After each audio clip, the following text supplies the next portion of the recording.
Listo. Bueno, feliz tarde. Soy el doctor Sergio Hernández, ya me conocen. Vamos a hablar un poquito sobre lo que es un tema de otorrino que me pareció muy importante, incluso que tiene mucha trascendencia aquí en nuestro país, en México. Vamos a hablar de lo que son hipoacusias. De estas hipoacusias vamos a desglosarla en al menos 3 temas, que es presbiacusia, otosclerosis y sordera. Para empezar, que no se está moviendo. Ahí está. Los objetivos para esta presentación va a ser primero integrar lo que es la definición de estas enfermedades, es decir, conocer el concepto de cómo definirlas. Estas enfermedades, como mencionamos, son sí hipoacusias. Vamos a deconstruir también lo que es la epidemiología que existe tanto en nuestro país, aunque nos vamos a basar mucho en la estadística de otros países. Vamos a evaluar también lo que es la etiología y los cuadros clínicos característicos que tiene esta enfermedad. Y por último, estructurar una buena posología y manejo clínico. Con respecto a lo que es hipoacusia, primero se define esto como lo que es una pérdida de la capacidad auditiva, con diferentes tipos de etiologías que pueden tener de por medio. Lo que es, se considera hipoacusia. ¿Ande? Ah, no, perdón, sigue, Sergio. Ok, se considera hipoacusia cuando el promedio de tonal puro auditivo excede lo que son los 20 decibeles. Es decir, cuando estamos haciendo una prueba de audiometría y se excede a los 20 decibeles, se puede considerar que para cada oído ya puede haber alguna especie de hipoacusia. Estos también se pueden catalogar en frecuencias por kilohertz o hertz, dependiendo del tipo de instrumento que utilicemos. Vamos a ver un poquito más adelante, si nos da tiempo, en qué consiste la prueba de decibeles y lo que es la prueba de hertz. Con respecto a la epidemiología de la hipoacusia, por parte de la Organización Mundial de la Salud, se dice que el 5.3% de la población mundial padece de este problema. Es prevalente, ya que se considera el tercer lugar a nivel mundial con respecto a lo que es la relación entre vida y discapacidad. Es decir, cuando un paciente tiene esta discapacidad, su periodo de vida también va a ser muy largo con este tipo de problema que lo va a estar padeciendo. Se calcula que son 360 millones de personas que padecen el problemas de hipoacusia, de los cuales el 91% representan a los adultos y de esos adultos el 56% es en hombres. 15% de la población de adultos que presentan sordera, se considera que una tercera parte de ellos son adultos mayores de 65. Y según la Organización Panamericana de la Salud, en lo que son respecto a los adultos mayores, se considera que cuando tienen más de 65, el 30% va a presentar lo que es hipoacusia, y cuando es mayor de 80 años, el 60% va a presentar una hipoacusia. También de acuerdo a lo que es la clasificación en la que la pone la Organización Mundial de la Salud, la divide en 4 grados de severidad. En la primera, que va de 26 a 40 decibeles, esta se considera que son niveles leves. Cuando van de 41 a 60, es considerada una hipoacusia moderada. Severa, cuando va de 61 a 80. Y profunda, cuando es mayor a 81 decibeles. También encontré que, bueno, ahí lo pongo por referencia por si lo quieren buscar, que existe una nueva evaluación que cataloga lo que es esta clasificación de una forma distinta, cambiando básicamente lo que son los niveles de medidas de decibeles. En ese link pueden entrar, que es parte de la Organización Mundial de la Salud, se está haciendo una propuesta, pero como esto todavía no es oficial, pues no vamos a hablar mucho de ello. Con respecto a lo que son las hipoacusias, vamos a empezar con la presbiacusia. En cuanto a lo que es la definición, viene de lo que significa del término griego presbi, que es viejo, y acousis, que es escuchar, que es básicamente el escuchar que puede tener una persona mayor. Antes de que avance, Sergio, sí, doctora. Vamos a ver. Dianita Valdés, en la presbiacusia, ¿qué frecuencias son las que pierden primero el adulto mayor? Hablando de las frecuencias de los hertz al hacerle un estudio, hacerle una audiometría. ¿Qué sonidos, qué tipo de sonidos o qué tipo de sonidos son los que primero dejan de escuchar el adulto mayor? ¿Los agudos o los graves? Porque hay una curva que cuando la vean ahorita a lo mejor no la van a mostrar, nunca se les va a olvidar. Cuando vean esa curva, casi siempre es una presbiacusia, ¿ok? Entonces, eso obviamente lo vamos a identificar, pues si sabemos qué tipo de frecuencias son las que deja de escuchar el adulto mayor. Mari, ¿qué frecuencias son las que deja de escuchar el adulto mayor? No te escuchas. Las agudas. Las agudas, así es. Los frecuencias agudas deja de escuchar el adulto mayor, entonces a veces eso implica que no nos escuche y podemos dar estrategias a los cuidadores primarios del adulto mayor para que tomen en cuenta esta característica. ¿Ok? Ahora sí seguimos, Sergio. Okay, bueno, como decíamos, presbiacusia es básicamente es la definición para lo que es la hipoacusia en el adulto mayor. Esta tiene a tener un sentido neurosensorial. Se considera también por estadística que es la primera causa de déficit auditivo en los adultos mayores y se estima que de un 25% de los adultos que van de los 65 a 75 años y de un 70 a 80% para mayores de 75 padecen ese tipo de problema. Por lo tanto, es algo muy frecuente. Y más, por ejemplo, si tenemos en una población como es nuestro medio en la 32, una población cautiva de adultos mayores, pues es obviamente que vamos a estar muy frecuentemente relacionados con este tipo de problema. Con respecto a la epidemiología, se considera que también el déficit sensorial auditivo va a influir de una forma negativa en el aspecto social en los adultos mayores. Y por lo tanto, esto va a desencadenar en un aspecto también psicológico, provocando depresión en el adulto. ¿Por qué? Porque de esta forma ya no se va a poder comunicar de una forma placentera con lo que es la familia o cuando uno tiene que salir a algún evento social o estar en algún otro medio. Se considera que el 100% de las personas que habían trabajado en el ambiente ruidoso también pueden presentar lo que es la presbiacusia. Por lo tanto, también es importante cuando hacemos un interrogatorio conocer qué tipo de empleo manejaba el paciente, ya que eso puede facilitar lo que es este tipo de enfermedad. Con respecto a la etiología, vamos a clasificarla al menos en 4 tipos. La primera, que es de exposición al ruido a través del tiempo, que es como estuvimos ahorita explicando. Alguien que ha estado trabajando, por ejemplo, en alguna empresa que ocupa una compresora, ruidos de motor, o algo que viene desencadenando, provocando altos niveles de decibeles, puede provocar lo que es este tipo de problema. Lo otro son las pérdidas de aporte sanguíneo normal hacia la cóclea. Con respecto a este problema, no se ha determinado perfectamente cuáles son, pero al menos se han relacionado, por ejemplo, problemas como la diabetes o la hipertensión que pueden estar asociadas con este tipo de problemas en el aporte sanguíneo. De respecto a las fibras nerviosas y elementos neuronales del nervio vestibular o coclear que estén dañados, también pueden provocarlo. En este creo que de los 4 que voy a hablar es el menos estudiado, solamente se hace de una forma de suposición o teoría a cuáles pueden ser estas causas. Por mencionar algunas, pueden hablar de efectos inmunológicos, infecciones virales, antecedentes de infecciones óticas que sean de frecuencia repetición. Y también, por último, los factores que contribuyen o que observan los cambios en el envejecimiento. Es decir, problemas como dijimos de enfermedades crónicas van de la mano con este tipo de trastornos también.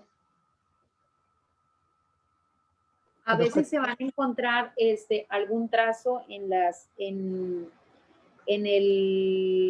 audiometría, un trazo característico de presbiacusia en un paciente que no tiene una edad esperada para presentarla.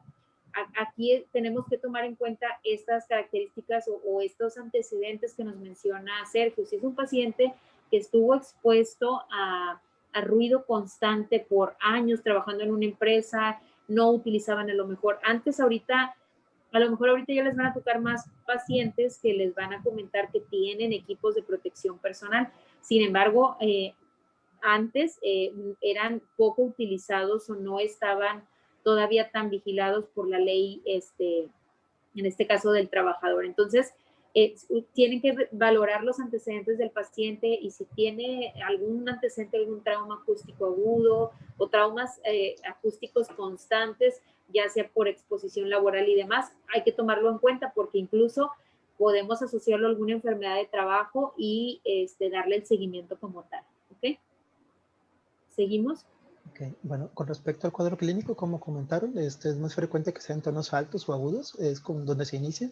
Y también por lo regular es de una forma simétrica, si bien puede haber algún paciente que presente esta característica de forma distinta. Se queja también, por ejemplo, sobre todo en la hora de lo que es la charla, que eso es lo más típico. Si es un paciente que a lo mejor sí puede escuchar ciertos ruidos, obviamente porque ruidos graves pueden estar escuchándolos muy bien, pero de repente batallas, por ejemplo, al interrogatorio, o que dice que se le cuesta mucho conversar con sus familiares, ese es un primer signo que se tiene que tomar en cuenta con respecto al cuadro clínico. Y en eso es lo que se tiene que enfocar lo que es en nuestro interrogatorio. Con respecto a la exploración, es importante, pues lo primero, la otoscopía. Ya que por lo regular, esta tiene que estar conservado normal, como mencioné aquí, un 81.8%. Es decir, si vemos a la exploración que hay un tapón de cerumen, pues esa puede ser la explicación de por qué nuestro paciente no está escuchando bien, o si existe algún otro problema como alguna perforación, un daño, un cuerpo extraño ocupando, pues eso pues simplemente nos explica la razón. Si este está normal. Así es, aguas con eso, porque no quiero que anden mandando referencias 438 a otorrino por una hipoacusia cuando tenemos un paciente que ni siquiera le hemos explorado el oído. Es muy frecuente, más frecuente de lo que se imaginan y parece difícil de creer, pero sí pasa. Entonces, adulto mayor que no escucha, lo primero es obviamente ver los antecedentes del paciente, ver la edad, pero también hacer una exploración correcta de los oídos, ¿sale? De los conductos auditivos. ¿Seguimos? Ok, me dice que son 10 minutos, vamos a procurar avanzar. Primero hay que hacer lo que son las pruebas de Weber y Ringier. Se considera que un paciente con un Weber que no estuvo, la prueba de Weber no tuvo relación significativa, es decir, es una prueba Weber que va a estar normal. Se hace lo que es la colocación del diapasón, tiene que ser por transmisión ósea, transmitido en ambos oídos. Pero en cambio, lo que es la prueba de Ringier es donde vamos a encontrar lo que son las diferencias. Por ejemplo, en este caso, la prueba de Ringier en una presbiacusia se considera que el 68.2% nos va a dar la indicación de que está presente ya lo que es el problema en la transmisión por lo que es aire, a diferente a lo que es la ósea. Por lo tanto, se considera que es un Ringier positivo. Con respecto a lo que es a otros test de evaluación, encontré algo que me pareció muy interesante en lo que es en la revista del Elsevier, donde habla de que para lo que es la auscultación a primer nivel, se recomienda que al menos debe de estar presente 3 pruebas. Lo que es el test de cronómetro, lo que es un audioscopio, que en nuestro medio en México pues es muy raro realmente, y el otro es un test, el GIES, que ese sí lo recomienda incluso la guía de práctica clínica. Lo que sí podemos hacer en este caso, a lo mejor sustituir el audioscopio si no lo tenemos por una segunda prueba, que es la que recomienda la guía, que es la prueba del susurro.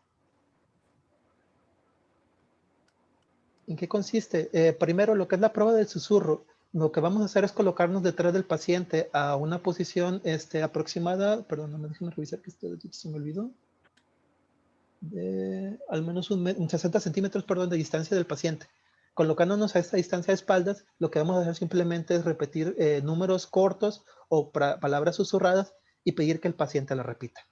Si lo está haciendo de una forma correcta, se considera pues que por lo tanto es adecuada lo que es la prueba del susurro.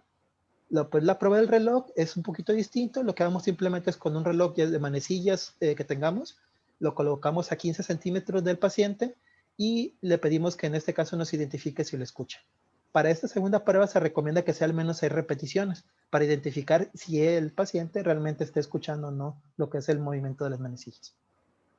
Esas son las 2 pruebas al menos que se mencionan en la guía. Y una tercera que es la prueba de lo que es el chasquido, la prueba del chasquido, en la cual le pedimos simplemente, le hacemos el movimiento del chasquido de los deditos y vemos si el paciente realmente puede percibir lo que es ese ruido también.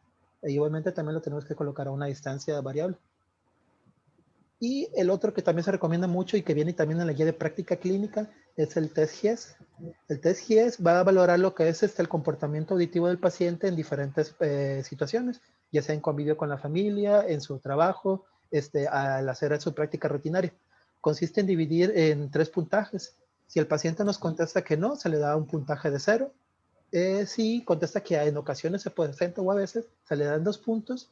Y 4 puntos si él dice que sí es un problema para él. Al final de estas 10 preguntas, lo que hace es simplemente sumar. Y si se obtiene un puntaje mayor a 8, se considera que también es, por lo tanto, un paciente con una presbiacusia. O incluso una hipoacusia, porque se puede utilizar para cualquier tipo de esos dos problemas. Como mencionamos, pues vienen muy de la mano. Entonces, no tenemos en este caso, en primer nivel de atención, el servicio de audiometría, sin embargo, nos podemos agarrar, además de la exploración de los antecedentes, este tipo de test que tienen que estar obviamente explicados, especificados en la nota, como una sospecha diagnóstica de tal y por lo tanto, un envío oportuno al paciente. ¿Ok? ¿Seguimos? Ok, con respecto al tratamiento o el manejo que tenemos con estos pacientes, lo primero pues son los auxiliares auditivos, que es lo más recomendado. Se menciona que simplemente el hecho de que un paciente ya esté utilizando este tipo de aparatitos ya se reduce hasta un 60%, por ejemplo, el costo que tiene para una institución de salud. ¿Por qué? Porque quiere decir que ya nos representa un gasto para algunas otras consultas, manejo por otros especialistas, ya es un ahorro a nivel económico. El problema con esto es que se considera por parte de la OMS que solamente 1 de cada 5 pacientes puede tener acceso a este tipo de medios. Y pues obviamente conocemos todos pues que el problema aquí es el costo. A lo mejor podemos darle una mejor atención, pero si obviamente el paciente, ya sea que no lo puede comprar o no lo tenemos a disposición, pues puede ser también un impedimento. Y estas son de las cosas que, como les comentaba, me pareció interesante, porque son las que a nivel general, por lo que encontré en la literatura, habla que es una de las carencias que tenemos en el sector salud, lo que es el manejo por ese tipo de problemas. También otro tipo de solución es el implante coclear, que eso ya es a nivel quirúrgico, donde se va a hacer la colocación de lo que es el dispositivo a nivel óseo para poder también ofrecer lo que es una mejor audición a nuestros pacientes. En este caso menciona que esto se limita para pacientes que ya tienen un trastorno neurosensorial que es severo, que vaya arriba de los 80 decibeles. Y aquí les va a presentar lo que es el algoritmo de manejo. Lo que menciona en este caso la guía, déjenme ponerle la lupita, es que primero tenemos que identificar el tipo de trastorno que puede tener nuestro paciente. Si eso es como mencionamos en este caso es auditivo, va a haber varias consecuencias que le puede reflejar en él, que es la dependencia física, aislamiento, problemas psicológicos, deterioros cognitivos, colapso del cuidador, caídas, polifarmacia e incremento de movilidad. Todo este tipo de problemas se presentan con alguien que presenta un problema auditivo. En este caso, como dijimos, es más frecuente en adultos mayores. Por lo tanto, se debe realizar un tamizaje anual para hacer ese tipo de detecciones. Una vez que se encuentra esta detección, vamos a poner otra la lupita para ver acá, tenemos que saber cómo manejarlo. Lo primero es que una vez que se ha detectado este tipo de problema, se tiene que empezar con dos simples preguntas. Si existe un factor de riesgo para el déficit de audición, es decir, si tiene algo que lo puede acompañar y que facilite esta enfermedad, como menciona aquí en este caso el cuadro 1, y son pacientes mayores de 55, que tengan edad avanzada, enfermedades crónicas, tabaquismo también es importante en este caso interrogar, el estatus cognitivo que tiene nuestro paciente, si ha tenido cirugías o enfermedades ópticas. Si la respuesta es sí, automáticamente es mejor hacerle una revisión de lo que es a nivel oído. Sí, también por el contrario, la otra pregunta es, si esto le impide relacionarse o escuchar con los familiares, si tiene, por ejemplo, pérdidas de las audiciones, si tiene dificultad para entender lo que se le está diciendo, si también la respuesta es sí, pues por consecuencia se tiene que seguir progresando en el test. Y para ello, pues como mencionamos, pues simplemente se hace lo que es el test de susurro, el del tic-tac reloj, el del chasquido. Si hay una alteración en esto, por consecuencia, pues tenemos que ya hacer una exploración de otoscopio. Si por el contrario ya hacemos la prueba y ese nos sale que es normal, simplemente se le cita para que haga un control anual. Y si ya una vez que detectamos que está presente algún problema, en la otoscopía, por ejemplo, en este caso, como lo hablamos, simplemente se trata de resolver ahí. Si vemos que ese no es el problema, pues automáticamente lo necesitamos de referir a lo que es al segundo nivel. Okay. Quedan 2 minutos. Bueno, no sé si quiere que avance, doctora, con los 2 minutos o vuelvo a iniciar porque falta ahorita 2 temas todavía. Se me hace que volvemos a iniciar. Ok. Si Nada quiere más ahorita... te voy a dar la oportunidad de grabar y ya cuando regresen nos avisas, por favor. Ok, bueno, entonces voy a cerrar ahorita para iniciar el otro tema. Muy bien.